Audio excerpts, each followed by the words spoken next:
Hey guys, how's it going? It's a little cooler today.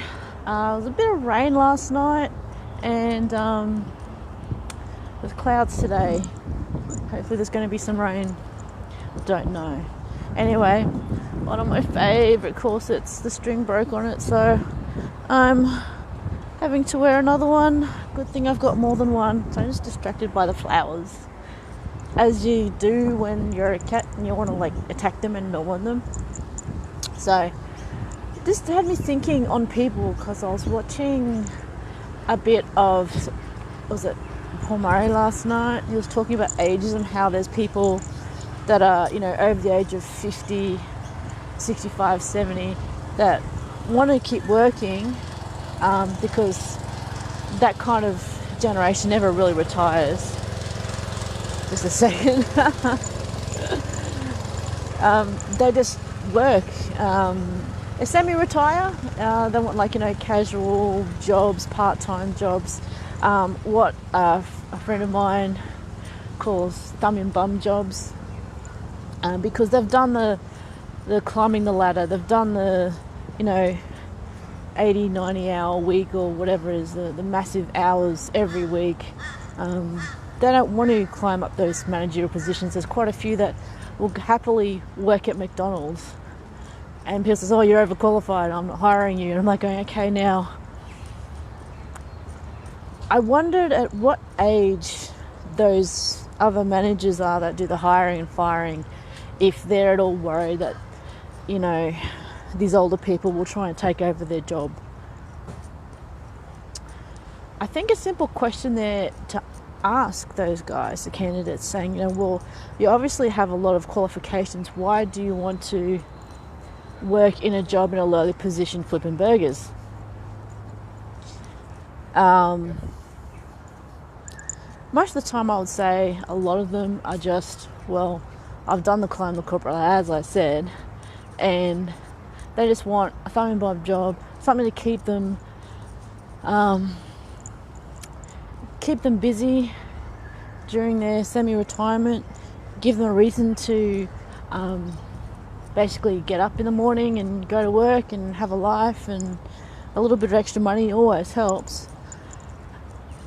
But imagine to be able to pay someone maybe a couple of shifts a week, so maybe $200 or $300 a week.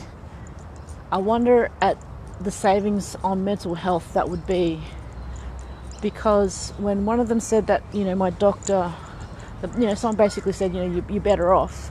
Well, a Centrelink person actually said you're better off going to a doctor claiming that you're mentally disabled and being on disability, which is like, I think it's like $800 or $900 a fortnight. So you're looking at $450 or something like that, $500 a week that's being spent, not to mention the admin and all that sort of other stuff, on a person who still wants to work, but no one's giving them work, and their mental condition will continue to decline, or their spirit will continue to decline, and they become a burden on the public purse, where they could actually just spend half that much in basically net value, and you could have a productive member of society contributing.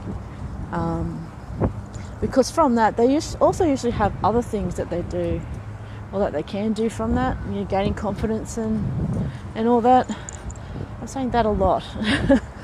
But can you imagine that they will then keep in touch with people from many different generations? And a lot of people say, oh, you're too old, things back then, things now are different.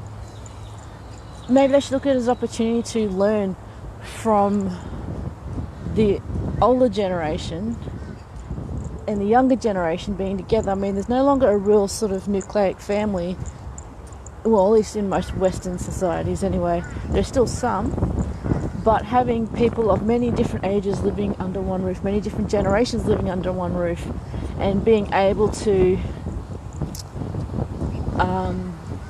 put things into context of the way things were then and the way things are now, getting differing points of view, that could be invaluable. Some people might try and look on these people with disdain because, you know, they're old, they're working in a, in such a job, such as flipping burgers. Not like going, yeah, but can you imagine the things that they've seen and done? I guess it's kind of like a lot of people, girls get offended when like a guy or something looks at them and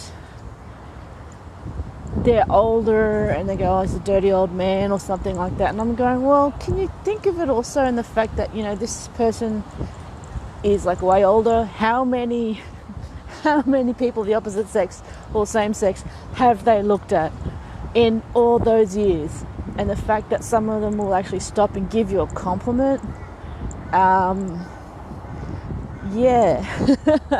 I kind of want to, but that's just my thinking. I don't think normally, I don't think the same as a lot of other people. It might be just a strange thing.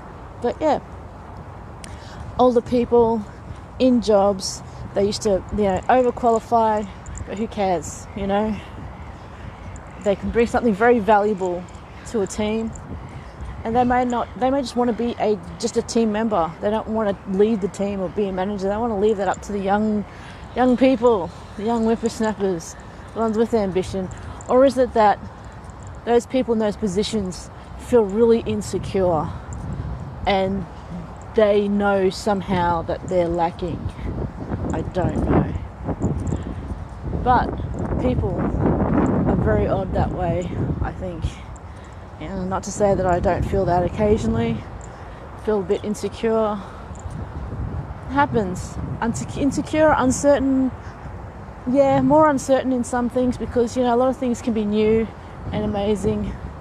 Amazing and new, very scary, but yeah, definitely amazing. But also, to me, why are you worried that someone anyway is going to take your place? The most beneficial thing you can do is to make yourself replaceable in any job. You become irreplaceable then. Bit of a interesting dichotomy there, but that's the way it is. If you can make yourself irreplaceable in a job, well, if you make yourself replaceable in a job, you actually are irreplaceable because you're able to think about the systems, processes, and the effects of everything that has to happen within that job, and you're able to keep up and change with the times. And that's the thing a lot of employers also look for, and a lot of people like, is people being able to change with the times. If you are afraid of people taking your job, or afraid that someone has too much qualifications for a particular job, I've got to ask what you're afraid of. You're not afraid they're going to take your job. I've got people that I've worked with that have started after me, and they are now above me in my job. People are like, oh, I feel a bit weird. I said, don't. They're much better qualified, much better suited, and they want to have that job. I don't. I'll apply for it because, well, I'd like to see, but, you know, at the end of the day, what makes you happy? You got to think about that. Anyways, people, very funny. I managed to trim my Triffid yesterday. Tasted really quite interesting. Eating your own food that you've grown, so different. Seeing it grow into a massive Triffid, that's a bit of a shock. Anyway, and you can grow it on any balcony for those of you who have just units and apartments. You can grow some things on balconies. Spinach, perpetual spinach, you can grow that pretty much anywhere. Tomatoes, anywhere. Some herbs, pretty much anywhere. If you're not interested in eating a lot of it, you can also buy marigold, which apparently grows like nothing else. And yeah, marigold is edible. Very good as a garnish as well. Okay, catch you guys later. Thursday, I've got busy stuff to do. Always on the go.